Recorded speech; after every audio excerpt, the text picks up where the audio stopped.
anybody have any questions for Rena? Sir? When did Rena first learn that this wasn't a work camp, it was a death camp? And what were the circumstances of your illness? Nobody told us that. Just the way they treated us, we knew that it was what it was. We saw, we knew about the camping because we were in the camp, but outside of the camp were the crematoriums and the chimneys, and we could see the smoke coming up every day, and we could smell the burning flesh. So we knew what kind of camp that it was. It wasn't a camp for stay there and work. It was a destruction camp. They had an Arbeitscamp, but in German it should be Vernichtigungscamp, destruction camp, and not work camp. What Sir, they needed. you had a question? Did the Jewish people have any idea that this was coming on? Premonition? Nothing else? Did everybody hear the question? He asked if the Jewish people didn't know that this was going on, premonition, or just the political atmosphere? Some kind of feeling or something? Well, it started in 1932 when Hitler came to power. He already started doing it in Germany. He must have heard of Kristallnacht. That means on that night they broke all the windows in the Jewish homes and took away the businesses from Jews. It started out then.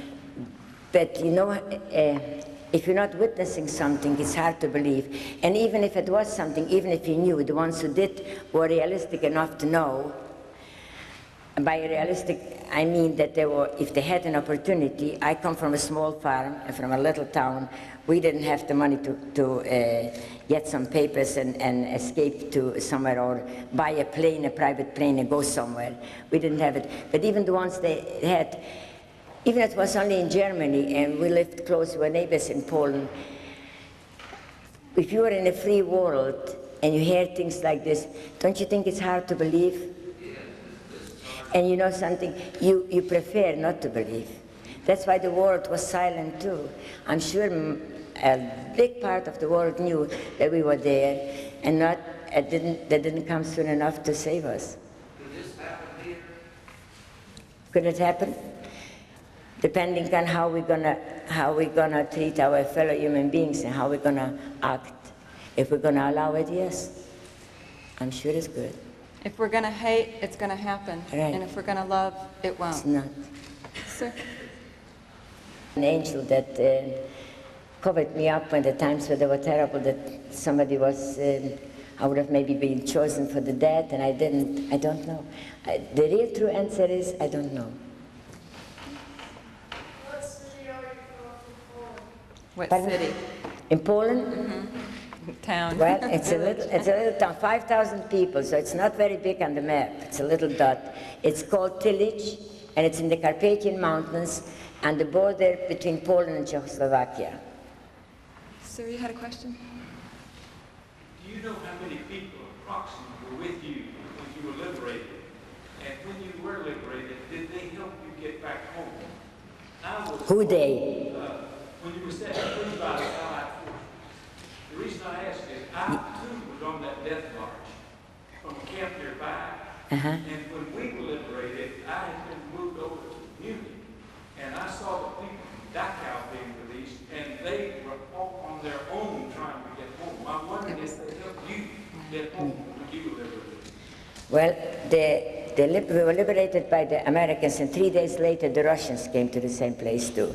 When the Russians came, the Americans pulled back 5 kilometers, and it was no man's land there. So we stayed behind to go where the Russians were.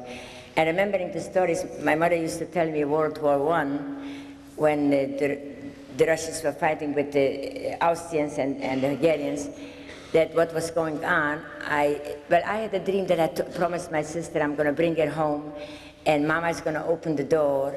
Well, we were there, and the Americans pulled back 5 miles, and 2 days later we were in a building. We went into an empty house there, very primitive. You just can't think very quickly, or 3 years in a camp.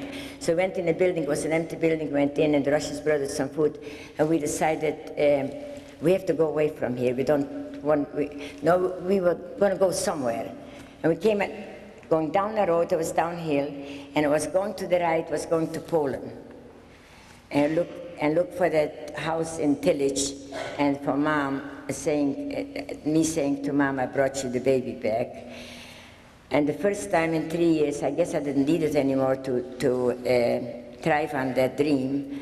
I said to my sister, I think we're going to go this way. We're going to go to the Americans because I don't think there is a man waiting for us. And that's very... One of the hard parts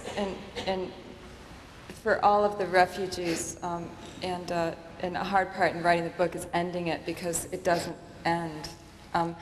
With liberation, you know, nobody was prepared for what was going to happen. But Americans did help. Oh, the Americans were wonderful, Oh, yes. and Europe. I mean, the Red Cross, everybody was there. But these people, you know, I don't think anybody had any idea of the devastation that had gone on, and nobody was really prepared to give them.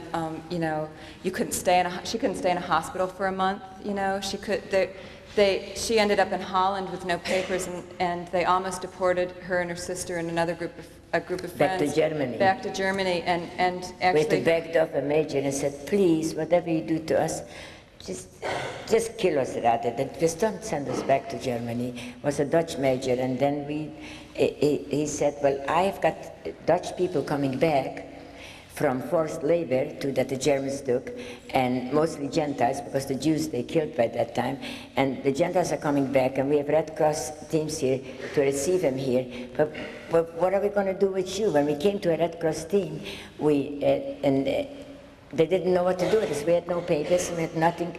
The Dutch people coming back, they were miserable, and they were sick, and had lice, and they looked dirty. But they had a home somewhere to go, and they had a name, and they had identity. But we had nothing. We had just a number on them, and nobody even knew what a number means when we came. So we were lucky that one of the commanders from a Red Cross team, we came in there, when we asked that major, don't send us back, he said, what do you want me to do? I said, I don't know, whatever you do, but just don't send us back to Germany. I begged him. There were 5 of us in a little group.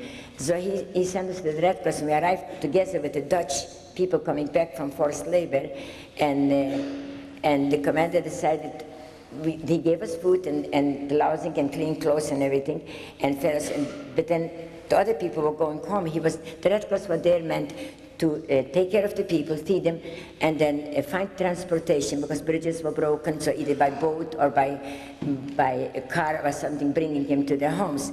But he didn't know what to do with us, so he decided to have a meeting with the staff, and they decided we're going to keep them anyway, and we're going to ask them what talents they have, and we're going to keep them here. So my sister and I knew how to sew, so they kept us as seamstresses for the staff members, and 2 other girls were doing the dusting, and one of them that liked food was helping in the kitchen. So we all stayed there, and later the commander married me.